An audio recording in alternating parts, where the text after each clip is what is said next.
I'm Logan Crawford, and right now on Spotlight, come on, admit it. You believe in ghosts, or you want to believe in ghosts, and you like being afraid. You like that little thrill. You like that little chill that goes up in your spine when you think about the unnatural, the unknown. And for all we know, there is an unknown realm out there. Anything is possible in this world. Our next guest, Monique Glozzi, has written a wonderful ghost story. It is called Vestige. We are delighted to have Monique on Spotlight again today. And we'd like to thank the folks at Sweet Spire Literature Management for helping us put Monique back in the spotlight. So glad to have you back on the show, Monique. Thank you so much for having me again, Logan. I'm so looking forward to sharing things about Vestige and discussing this book and other aspects as well. So, yeah, thank you so much. Absolutely, absolutely. And I hear you got a couple of ghosts in the background. So I full do. Those are the disclosure, two little the little chihuahuas. doggies barking are not mine. They're Monique's, but mine could bark at any moment too. So don't think this show is haunted. But let's start out with a question. Do you believe in ghosts? I do, and the reason being is because I've had my own experiences with the spiritual world. I also believe in ghosts because, well, in the spiritual world because of my own sort of religion, being sort of Catholic. Um, but I never really had experiences until later in life. So I'm 52 now. So I started experiencing things when I was 38, 39, so quite late. Oftentimes you read about children experiencing, these paranormal phenomena at a very young age. But for me, it's kind of the reverse. So I'll probably just share a little Yeah, I was going anecdote to if you say, I'm want. not going to let you go on that one. Tell me a little bit about your close encounter. I've had a few experiences, and they haven't been threatening or horrible. But one in particular is actually related to aviation. Mhm. And one day I was doing a pre-flight inspection for to do a navigation exercise as part of my commercial pilot license training. And my exams were like literally, weeks away. So I was very keen to get my hours up and perfect my craft, so called. Exactly. Anyway, as you can imagine, the pilot is very pedantic, and you go around the entire aircraft and check everything. So I was doing my pre-flight. It was middle of the day. There were other people around. My aircraft was a sort of larger one, so it was positioned somewhere in the middle of the field, of the airfield. So away from the hangars, away from the airport. So off I went, and I suddenly smelled cigarette smoke, Hmm. which you wouldn't smell anywhere on an airfield, let alone, in the airport for obvious reasons. And I thought, oh, that's strange. I'm probably imagining it. And then I smelled this cologne. So there was a combination of cigarette smoke, tobacco smoke, and cologne. Hmm. And so I stopped what I was doing and I look up and I see this guy. He would have been in his 40s, dressed in mechanic overalls, but he wasn't an employee of the club because first of all it was a weekend, and so the actual engineers have their day off on the weekend, so he wasn't them. His outfit didn't match that of the club that I was flying with, and I could see him like crystal clear, like I'm seeing you now. And he just stood there and stared at me, not sort of in a menacing way, but just stood there. And I'm sort of thinking, okay. So I just sort of friendlily said, "Oh, hey, yeah, how you going?" kind of thing. And he didn't respond. He just looked at me. So I thought, okay, I'm just going to go about my business. So I continued pre-flighting and kept an eye on him. And as I got to one, how the fuel is in the wings, that's where the fuel is loaded in an Mhm. aircraft. So you sort of go and check everything underneath, um, around the little fuel sort of ports. And I noticed basically that there was a stain, a small stain, probably the size of my thumb. And so I'm touching the stain and it's moist. So I'm thinking there's a fuel leak. And I'm looking and the guy's still there. Hmm. So I'm kind of sort of thinking, okay, all right. So I found this.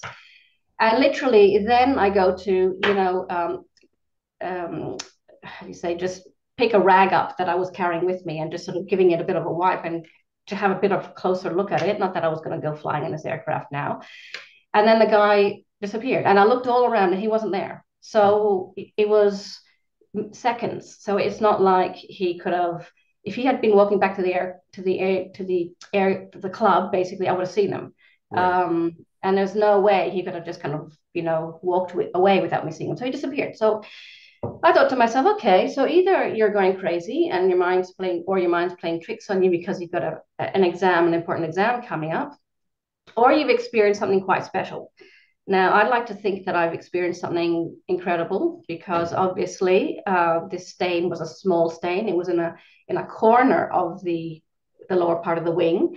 So if you hadn't looked and been pedantic, you may have missed it.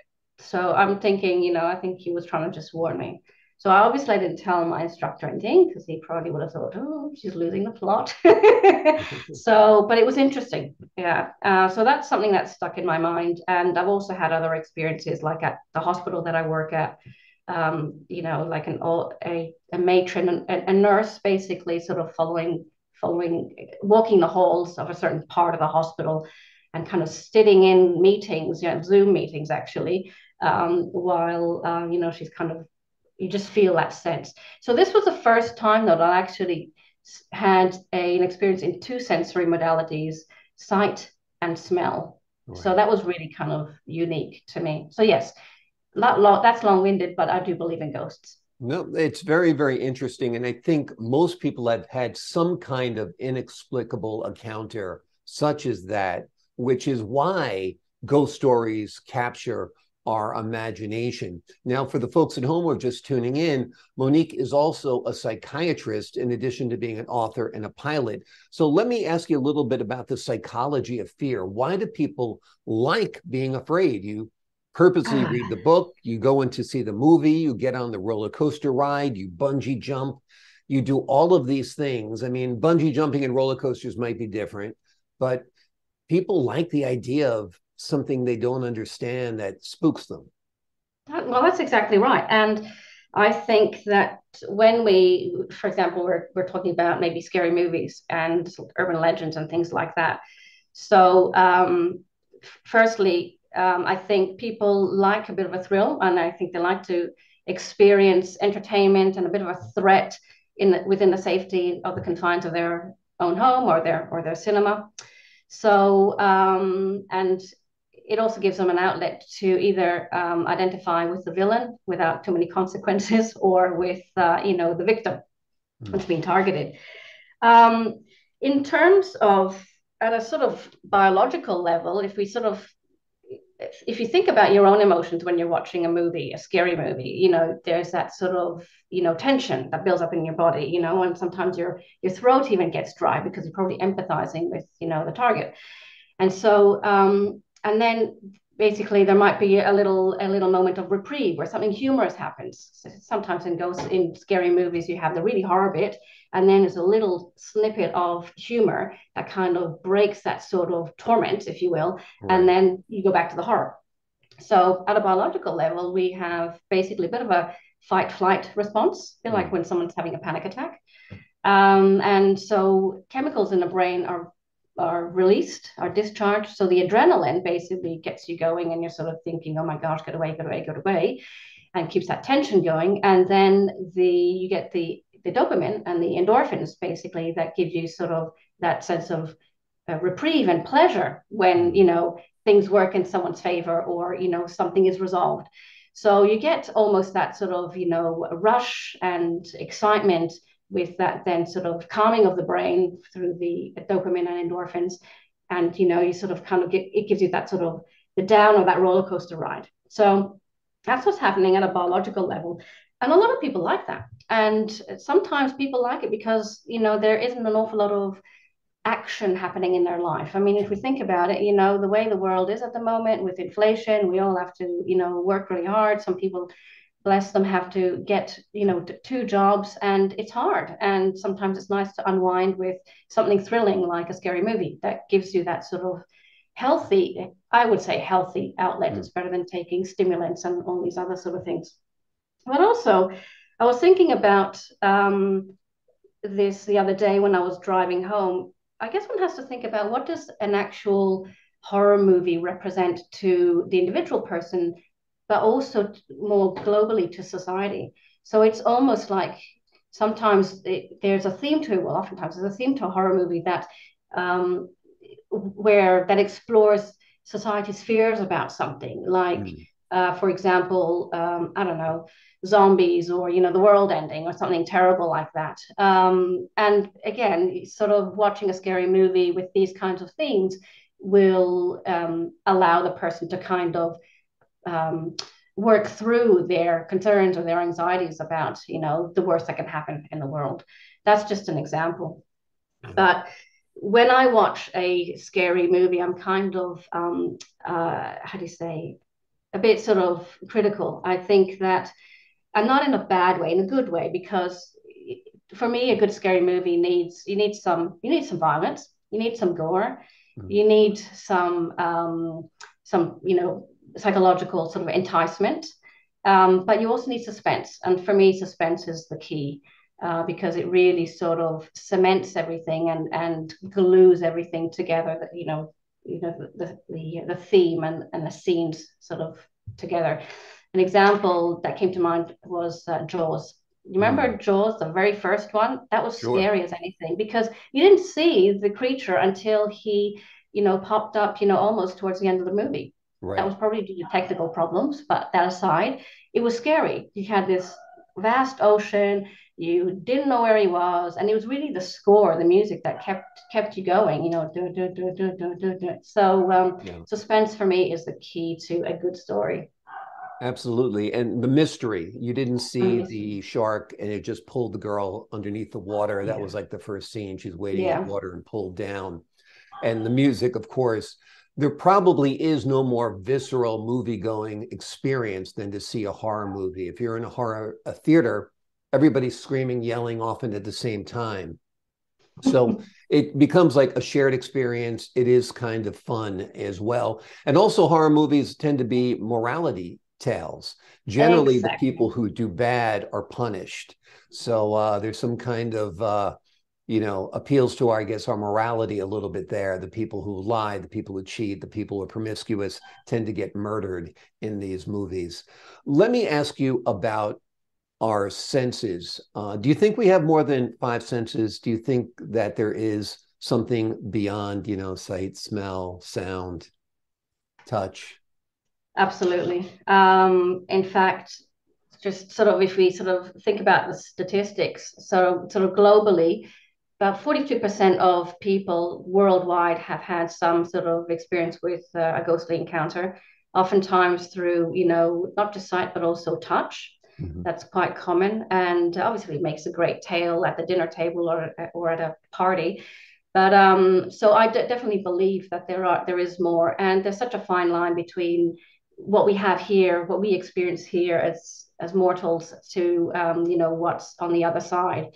And sometimes that's why you have people who, in my opinion, people who are interested in the paranormal, like the scientists and psychiatrists, psychologists, and paranormal investigators, is because they want to find the truth, and that's Mm. really what sort of drives people to um, you know those who believe in ghosts, to basically find the truth. And sometimes the truth is linked to a tragic past, and sometimes we can actually learn from the truth of a past. For example, if you go to I don't know about you, Logan, but I like to travel, and when I travel, I like to learn about the place that I'm staying at, and the history of it. And all over the world, including the US, there's great tales of haunted sugarcane fields, and Mm. castles and towers and battlefields. And it gives us an opportunity to learn about history, and it also gives me a sense of nostalgia of what happened in the past, and how Mm. can we make things better? How can we prevent the past from repeating itself? But Absolutely. as a child, I remember being dragged along to these places by my parents and having to basically, sit through, walking through all these palaces. But whenever I heard a ghost story, oh, I pricked up my ears, and I was very, very intrigued. So, for example, like Hampton Court Palace in the UK, there's stories about Jane Seymour, one of Henry VIII's wives who died after childbirth, so she wasn't beheaded, one of the few, still wandering the halls, in distress. So yeah, so basically that's kind of what my belief, and I certainly, I stand by it. Absolutely. And we're going to segue to your book now because you kind of touched on the topic I was going to get to. I think most of the ghostly encounters come from the dead or the recently dead communicating with the living. I know when my mother passed, I had vivid dreams about her that seemed like they were more than dreams, and she was communicating with me. So, whether it's a dream, whether that's a ghost, whether it's a spirit, whether that's a message from the other world, that's for anyone to figure out. But that's what Vestige is all about. A young woman comes into her psychologist's office and leaves behind a diary. He doesn't recognize her at first, and then he realizes that she was a patient long ago when she was a child. And as he reads through the diary, he starts learning about this woman. And he also simultaneously just about learns that she died days earlier.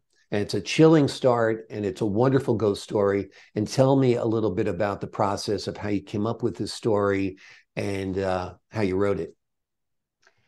So when I was doing my book launch for my first two books, so Foresight and Hunted, someone asked, so are you writing another book? And I wanted to write a ghost story, and I had the title Vestige, which actually means remnants of something that was once there, so like a ruin. And I decided, when I got home, I decided if I write a ghost story, I want to write something unique that is, starts off with a huge bang, but also leaves someone the reader with a message, a take-home message. So I chose to write a diary in a diary format, but obviously, have the diary being almost like a main protagonist, if you will. Mm-hmm. And the psychologist who's reading this diary become more and more engrossed to the point where it's becoming more and more obsessed. Mm-hmm. So the diary is about the encounters that this young girl whom he was treating many, many years ago had, and he was treating her for an anxiety disorder. But he never really learned the truth of and nature of the trigger for this anxiety until now reading the diary. So he becomes more and more obsessed, and he starts to learn about her, but he also starts to learn about himself because it brings back memories from the past. So this book is really about human vulnerability. It's about truth. It's about empathy. It's if you think about it movie wise, it's kind of like the Sixth Sense meets Sometimes They Come Back. Stephen King, Sometimes They Come Back.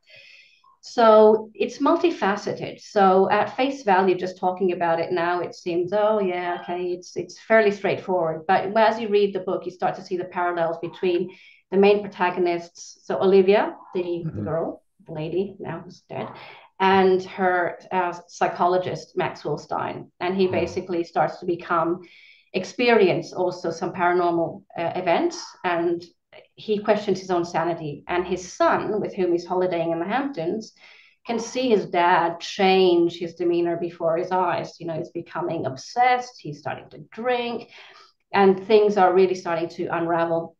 And he feels helpless. Sean, his son, feels helpless because he doesn't know who to turn to and what to do. I won't say anymore because exactly. We don't want to give it away. But yeah, but it's I like it because it kind of, like all my books, it sort of starts off with a bang, and you just kind of keep going. It just propels the reader along, and it's short, it's fast paced, and so if you want to read a couple of chapters before going to bed with a nice hot cup of cocoa, you'll get through it and then can pick it up the next evening and not think, oh, hang on a second, who was there and what happened there? So it's kind of pretty straightforward and entertaining. It is. It's very entertaining. And you alluded to this before, that it's not just a story, it's a storytelling. And the storytelling is very effective because it's simultaneously told in third person and first person, because you have that diary aspect. And it's kind of an intriguing dialogue you have going on, even though it's basically a monologue between the doctor and the patient, because he's hearing from her what he never heard before. Yeah, exactly. That's exactly right. Yeah. And he sort of begs, he asks himself the question, well, why now? And Yeah. the reader will find out and will can draw their own conclusions as they go through the story. But oftentimes, even as a psychiatrist, I sort of, once a patient comes to us and we see them distressed, and we sort of wonder, we make a diagnosis, or we make an initial assessment with a preliminary diagnosis. Mhm. And not everyone who hears voices is crazy. There are people who hear voices who, because they have a certain antenna and link with the spiritual world, as we talked about earlier, but also culturally, indigenous people, they have their own experiences, like you mentioned earlier, when people pass, Mhm. sometimes the deceased person comes back to visit or gives them messages from beyond. That's Mhm. culturally quite, appropriate and acceptable. So to make a diagnosis of a major psychiatric disorder, there are a whole host of factors. There's, a conglomerate of symptoms, a bunch of triggers, a bunch of environmental factors intermixed with genetic factors that we still don't understand. So it is a fine line, and sometimes patients are worried about telling us about their experiences because they think, well, they're going to think that I'm a little loopy and going to lock me up.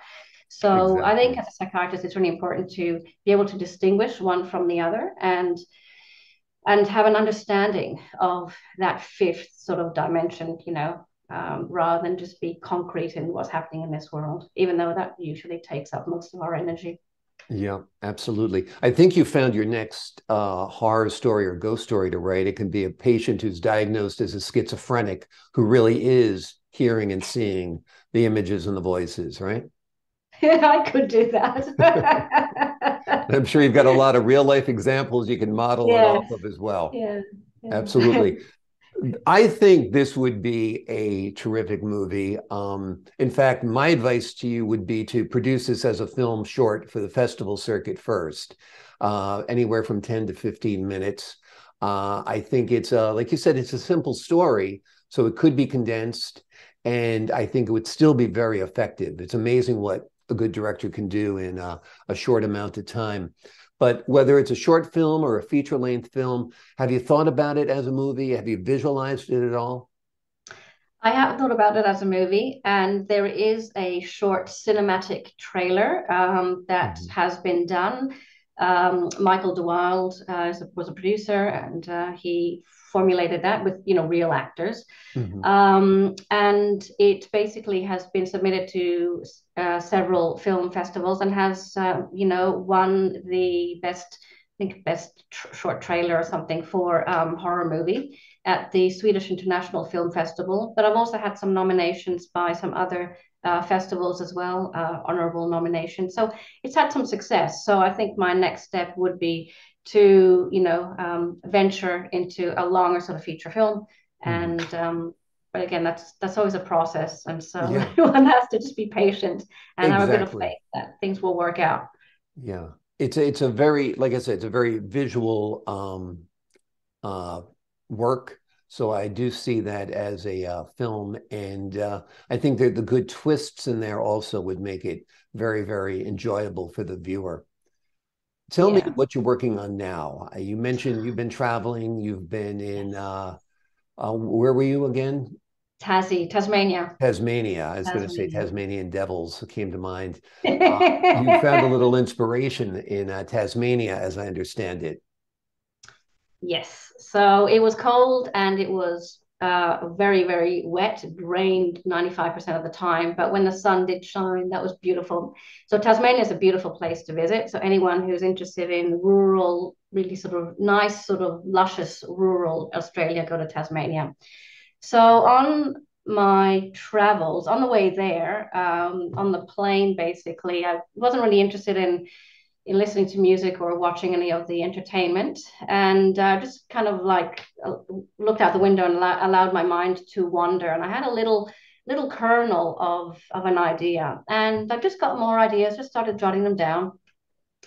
And during my travels in Tasmania, I got more ideas. So I've kind of formulated the actual story. So an action thriller with obviously psychological, not paranormal, but just strong psychological theme. And it's called Hidden.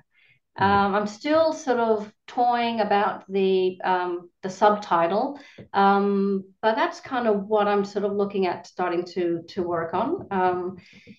I won't say any more. I think Okay. you might have an inkling of where the idea is coming from Sounds based on great. our previous conversations. Now, you do have a number of books out, and people can learn more about them on your website, which I believe is moniqueglozzi.com, correct? Correct. Yeah. And that's Yes. where they can also watch the trailers of some of your works. In fact, every book more or less has a trailer, right? Yeah. Yeah. A Yeah. trailer and a screenplay and a treatment. So yeah. Wonderful. So So it's they quite keep you, interactive. what's that? It's quite an interactive sort of website. It's very expansive, and it can also tell you where to buy them, mostly on Amazon, but there are other places. It's Vestige is the only book that is in also available as an audiobook. So it's available in hard copy, paperback, as well as ebook, Kindle, and as an audiobook. So my editor said, why don't you get it, put it in an audiobook format, because that will, people sometimes don't have time to read, they like to listen. So I thought a ghost story audiobook, yeah, that works. Yeah. I think that's great. I was going to talk to you a little bit about your book and the characters of Olivia and Max. Do you sometimes feel a little bit like Max, like you don't realize the impact you've had on your patient's life? I mean, because there are hundreds of patients and one doctor.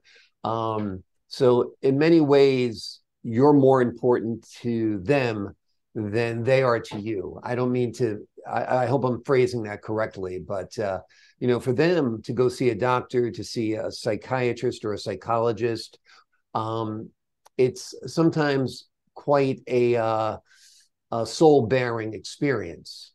Yeah, it is. And the most important thing is to develop a trust with that patient early on. And it's not easy sometimes, especially if you have to, on your first assessment, you have to admit the person to the hospital because they're so unwell. There's no way you can contain things in the community. So, but developing trust, and then once they get better, with treatment, um, it is. I always ask, am I actually doing the right thing? Not because I'm negligent, but it's more about, am I respecting the patient's wishes enough?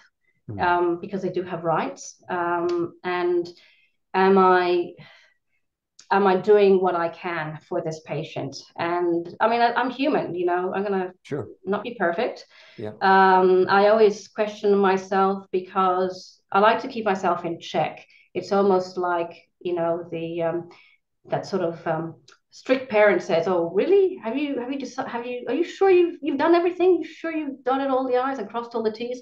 So I do like to sort of question myself in a sometimes in a bit of a harsh way, but but I think that mostly I I do make some level of difference, and sometimes it's hard to gauge how much difference. I mean, obviously we see the patient get better, Yeah. but then you see them relapse, and you're like, oh gosh, okay, should have done something different. What could I have been more assertive with, making sure they're taking their meds and send the nurse out more frequently? So there's always that question as a clinician, and but for me, I've learned over time that if I can sleep at night, then that's a good thing. Then I've done a good day's work. If I can't, then I'm worrying about things, and I need to ask why that is. So, but I'm a bit of a worrier anyway, so sometimes I just worry. So it is what it is. As all of us can be. But yeah, because Max, it seems, was never able to break through to Olivia completely to the point where she trusted him enough to tell him what was going on in her life. Yeah, and that's crucial. Even though he had a very gentle approach, Mhm. and she was a child, so obviously you treat children and interact with them differently. You want to interact with them at their level. But yeah, he never could quite do that. However, because she appeared to be getting better and appeared to be learning strategies to managing her anxiety, so in his mind, well, she's doing okay. She's, and was able to then discharge her from his care, as she sort of developed, unbeknownst to him. The name of the book is Vestige. It is written by Monique Glozzi. You can learn more about this book and all of her other books and all of her other work on her website, moniqueglozzi.com. It's been fascinating talking with her about the topic of ghosts and the supernatural. And I'm going to ask you one more question as a bonus question, because you kind of alluded to this before yourself. Now, as Catholics, you're Catholic, I'm Catholic, we believe in the Holy Spirit. We believe in the spirit and souls of individuals. But the Catholic Church also recognizes the devil. There's the, I don't think it's a sacrament, but there's a rite of exorcism. Do you believe in the devil or Satan, or is this just a manifestation of evil? What are your thoughts? So I do believe in the devil. I believe in evil. I'm not sure. I've never witnessed any sort of possessions, demonic possessions, even though I'm sure people have experienced them and have undergone exorcisms. It's not something that I really sort of have delved into. But I do believe in, in evil forces and negative forces and negative energies. Nowadays people talk about negative energies, and you can sort of think about, well, that's kind of devilish. So I do believe, and I certainly, even though I've had experiences with ghosts, I don't go looking for them or doing seances or anything like that, because that's just opening a portal up to, problems. So definitely I believe, but I kind of acknowledge, and I do what I need to do to protect myself and stay kind of clear of anything sort of, that could potentially latch on and be harmful. Right. Well, it's very interesting. As a news reporter for decades, I can tell you there is evil, obviously, in the world, and people who certainly fit the bill of being possessed or demonic or Satan-like. That is for sure. The book is wonderful. It's called Vestige. It's highly recommended. It's written by Monique Glozzi, and we are delighted to have her as a guest here today on Spotlight. Thanks so much for joining us, Monique. Thank you so much for having me, Logan. It's been an absolute pleasure speaking with you. Same here. Lots of fun going through all these topics. And to the folks at home, I'm Logan Crawford, thanking you for your time this time. Until next time on Spotlight.